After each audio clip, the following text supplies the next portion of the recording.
Welcome to the year 1980 in Spider-Man comics. Now, where we left off in the Spectacular Spider-Man, Spider-Man just killed a swarm of bees that took the form and consciousness of a Nazi. And in Amazing Spider-Man, Mysterio shot Spider-Man with a heavy tranquilizer dart. So, let's get on with issues 200 through 211 of Amazing Spider-Man, and 38 through 49 of Spectacular Spider-Man. Here we go!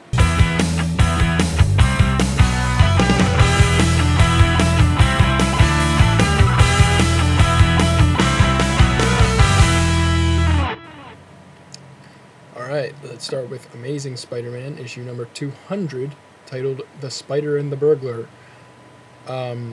Mysterio's tranquilizer dart affects Spider-Man by taking away his powers, and Peter tries to find out who rented Aunt May's house so he can figure out what they were looking for when they destroyed Aunt May's house. It's actually a longer issue. It was like 40 pages, or double-size issue, basically. Anyway, he figures out it was the burglar who killed Uncle Ben that rented her house, and then he finds out the burglar was looking for some big criminal's hidden loot from the Prohibition days. So when Peter returns to his apartment, he finds the burglar waiting for him and attacks him.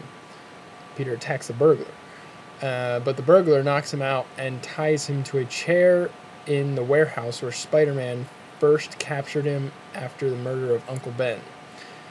And to get Peter to talk, the burglar goes and gets Aunt May, who is actually alive. But when he returns, Peter's gone. And Peter has changed into Spider-Man, still without powers, and chases the frightened burglar around until he ends up having a heart attack. The burglar has the heart attack. The burglar dies, and then Spider-Man takes Aunt May to the hospital. And by the end, the tranquilizer dart wears off, and he has his powers back. Alright. Moving on to Spectacular Spider-Man number 38, Curse of the Living Vampire. Morbius comes back and attacks a Halloween party that Pete is attending at a college friend's house. Peter changes into Spider-Man and fights Morbius, who gets cured of his vampirism by getting hit by lightning while trying to bite Spider-Man. But something weird happens to Pete's friend Chip when the attack happens. His eyes glow, and then he manifests some weird birds, and then he drives off in his parents' car. Then in issue number 39, Source of the Schizoid Man. Turns out Chip has the ability to create things with his mind, kind of like Green Lantern a little bit. But he has a split personality, and he has an evil side and a good side, and he's called the Schizoid Man. Spider-Man fights him and defeats him, as usual. And Dr. Connors suspects that the device Spider-Man used to defeat the iguana wasn't shielded properly, and that Spider-Man absorbed some of the lizard rays. And at the end of the issue, Spider-Man turns into the Spider Lizard. And it's pretty awesome, I must say. Also, there was a pretty glaring typo in this issue. Dr. Curt Connors improperly refers to himself as Bert Connors. That's right. The name Kurt and Curtis appear several times elsewhere in the issue, but he one time refers to himself as Bert Connors. Well, and then issue number 40, The Terrible Turnabout. The Spider Lizard starts terrorizing New York, and Dr. Connors creates a serum and manages to give it to the Spider Lizard, which turns him back into Spider-Man. And all is well and good again. Then issue 201 of Amazing Spider-Man, called Manhunt. J. Jonah Jameson's had a nervous breakdown and is getting psychiatric help. And the Punisher's back. It's pretty awesome. He knows of a plot to break a slimeball named Lorenzo Jacoby from police custody, And after seeing a picture of him and Spider-Man in the paper, he suspects the photographer Peter to be in on it. Peter is sent on an assignment to take some pictures of Jacoby, and the attack happens. Jacoby is taken into an armored car by his goons. Unable to follow, Peter goes back to his apartment where he finds Punisher waiting for him. And then in the next issue, 202, One for Those Long Gone, Peter convinces the Punisher that he and Spider-Man have a deal where he takes his pictures and they split the money, and the Punisher leaves. And Peter's journalist partner, April, goes undercover to get the dirt on Jacoby, but gets found out and captured. She finds out that he's selling drugs to 10-year-old kids on a playground. How she finds this out is because she's going undercover, working with him, and she is the one delivering these drugs to him on the playground. She was there, watching him sell drugs to 10-year-old kids. Stuff like heroin, I'm pretty sure. Anyway, Spider-Man and Punisher find out where Jacoby is and take down his crew. And then the Punisher is about to kill Jacoby for murdering his friend 10 years ago, and then Spider-Man plugs up his gun. And as Jacoby flees, one of his own men, trying to escape, hits him with his car, killing him. So, I guess justice is served in the end anyway, despite Spider-Man's best efforts. And then in issue 41 of Spectacular Spider-Man, called Meteor Madness. A quick history of Meteor Man for those of you who don't know. He found a meteor once and accidentally hit a gas pocket that sprayed him in the face and gave him super strength and such. And there you go. Meteor Man then steals some kind of microwave dealie and uses it to make himself grow nearly as tall as a building, and then Spider-Man and Giant Man fight him. And Meteor Man's equipment overloads and sends him into the sky where he explodes. They really like to have their villains explode in this Spider-Man comics. Issue number 42 of Spectacular Spider-Man, Give Me Liberty or Give Me Death. The Frightful Four, a villain team made up of Sandman, Electro, the Wingless Wizard, and the Trapster, lure Spider-Man to the Statue of Liberty by posing as the Human Torch. And they get the better of him and bind him with some paste, and then they set off to do the same thing with the Fantastic Four by posing as Spider-Man. And they really hate Spider-Man and Fantastic Four and want to kill them both. So that's why they're doing this. And the story is continued after Spider-Man is captured in the Fantastic Four number 218, which, I don't know. So, from what I read on the Marvel Wiki, Trapster poses as Spider-Man and infiltrates Fantastic Four's Baxter building, and then him and the rest of the Frightful Four defeat all but Reed Richards, aka Mr. Fantastic, and Spider-Man frees himself and helps Richards and Fantastic Four defeat the Frightful Four, and yeah, so I guess I'll have to read that sometime. Yeah, kind of frustrating. Issue number 203 of Amazing Spider-Man, Bewitched, Bothered, and Bedazzled. The Lightmaster comes back from being trapped in the light dimension via a woman called Dazzler, whose powers are also light-based. She's not a bad guy, but Lightmaster tries to use her to make himself more powerful. And Spider-Man sends Lightmaster back into the light dimension. Dazzler says, "How can I ever repay you?" And Spider-Man says, and I quote, "Don't worry, beautiful, I have a strong hunch we'll figure out something." So there's a little sexual innuendo there for you. Issue number 204 of Amazing Spider-Man. The Black Cat always lands on her feet. The Black Cat robs a museum and steals a ruby from an auction. Spider-Man can't manage to stop her. Then in the next issue, 205, In Love and War. The items the Black Cat has stolen are romantic symbols, and she steals 2 more. And when Spider-Man catches up with her, she says they were all for him. And then he sees that she's obviously gotten an emotional imbalance after the death of her father and feels sorry for her. He promises to get her psychiatric help. So, there you go. Then, issue number 43 of Spectacular Spider-Man, Pretty Poison. A lady called Belladonna wants revenge against a fashion designer who steals his designs from other people. Spider-Man manages to take down her goons and save the fashion designer, but Belladonna gets away. And the next issue of Amazing Spider-Man, number 206, A Method in His Madness. It turns out that Jonah didn't actually go crazy at all. It was just a plot by Jonas Harrow, the guy behind Hammerhead, Kangaroo, and Will-o'-the-Wisp. He made them all who they are. And yeah, so he's behind this too. He created a ray that could alter your brain waves and make you act crazy, angry, and violent. And Spider-Man finds the ray and destroys it, then knocks Harrow out. Then Jonah goes back to his sane Spider-Man hating self again.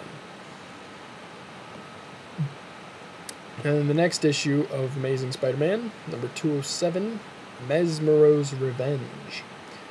A hypnotist upset about bad reviews seeks vengeance on Spider-Man for foiling his attempt to kill the critic who gave him a bad review.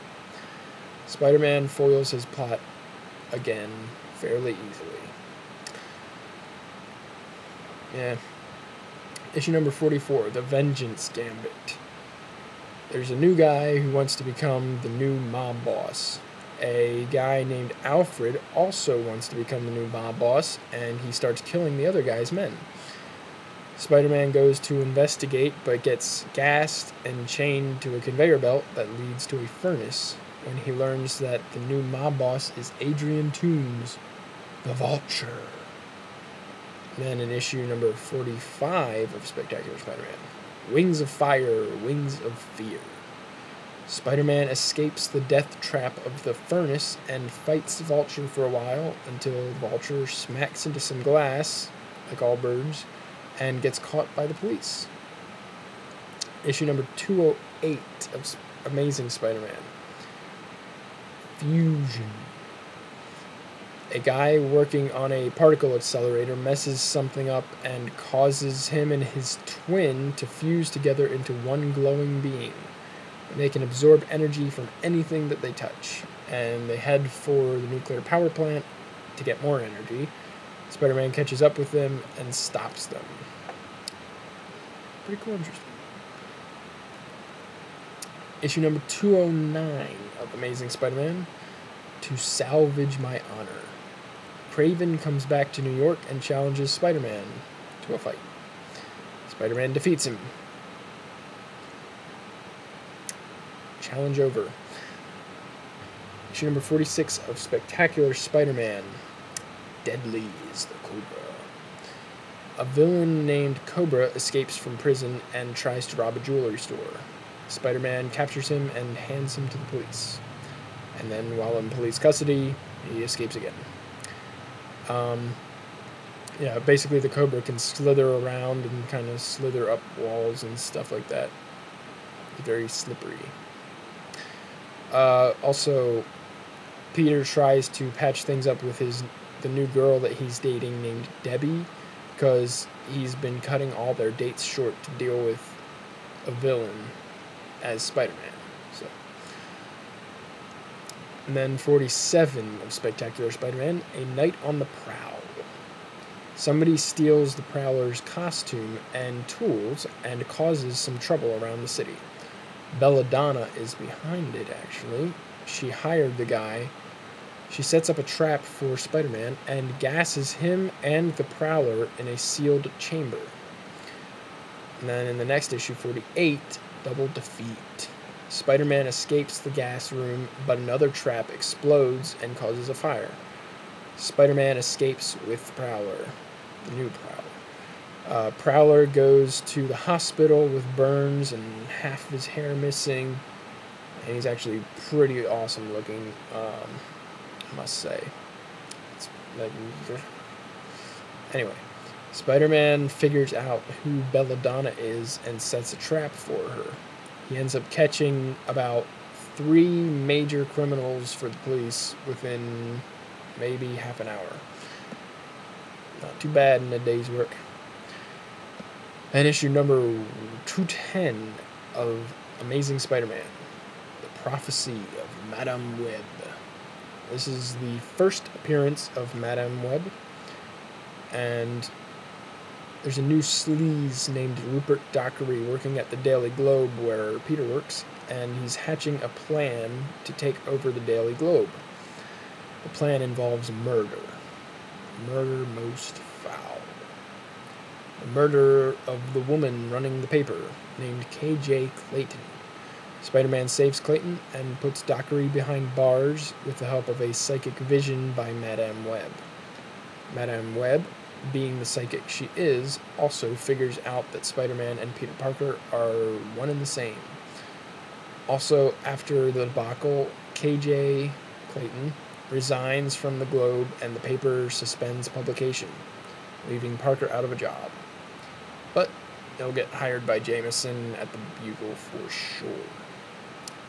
And he does. Issue number 49 of Spectacular Spider-Man. Enter the Smuggler. Spider-Man finds a new villain in town called the Smuggler and busts up his operation. The issue ends with the Smuggler being webbed up by Spider-Man, and Spider-Man holding him over his head wondering what to do with him. And then at the end there's a short story about White Tiger that lasts about 6 pages. First it's just a recap of his life, and then we find out that his family has just been murdered. It'll continue in the next issue, which is next year. So yeah. Then issue 211 of Amazing Spider-Man, The Spider and the Sea Scourge. The government is putting some devices underwater somewhere in the Atlantic Ocean. Submariner, he's a superhero villain? One of the two. He gets upset because it's mucking up his life for him and his people in Atlantis. And then the uncle of Pete's new quasi-girlfriend is supposed to put some more equipment down there, but needs Spider-Man to help protect in case the Submariner attacks. Spider-Man and Submariner fight, and eventually they decide to discuss things, and Submariner mentions a place they can put all their equipment where it won't disrupt Atlantis, and it will actually be more beneficial there for them anyway. So that's that. I'm actually going to also talk about the annuals. I don't usually, because they were usually just reprints of old things, but these are new ones. Alright, annual for the Amazing Spider-Man 1980. Dr. Doom contacts Dormammu to try and bring forth something called Bend Sinister.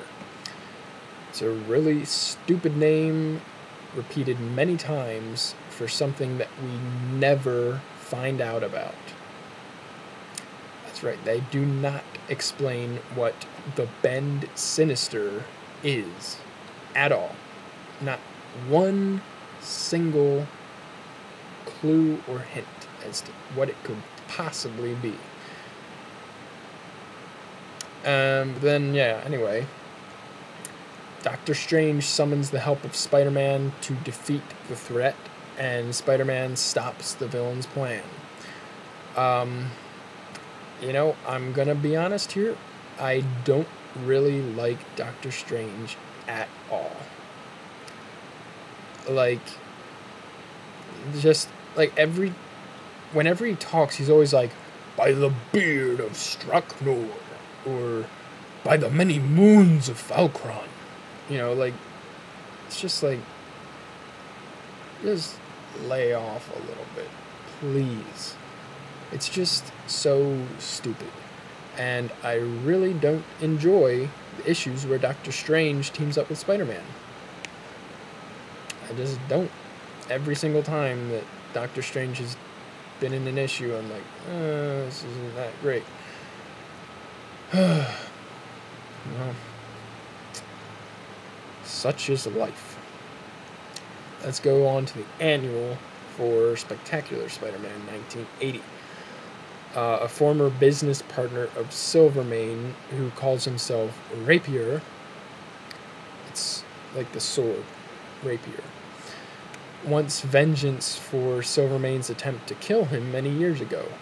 Spider-Man stops him from killing Silvermane, and then as Rapier runs away, Silvermane shoots him in the back, but it doesn't kill him.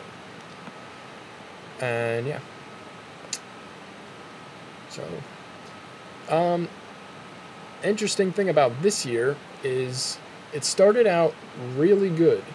I really, really liked a lot of the issues from the first half of the year in both series, both Spectacular and Amazing. I really liked them. But then, like, halfway through the year, they had a writer change, and Marv Wolfman left Amazing Spider-Man, and they had, like, you know, like a single writer write one issue, and then, you know, had a new writer come in for the later half of the year. And yeah, I mean, the same thing happened for Spectacular Spider-Man.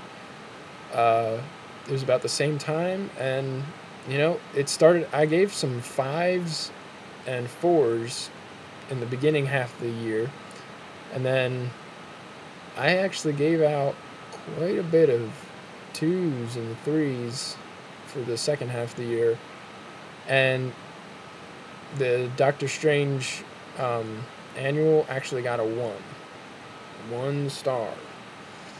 So yeah, so I don't know, good year, bad year, a little of both. Guess that averages out to about a mediocre year. I don't know. But yeah, so I guess we'll see where this goes. I know that somewhere it starts coming the Black Suit and Venom and all that good stuff. And so, well, I'm sure it'll pick up again soon.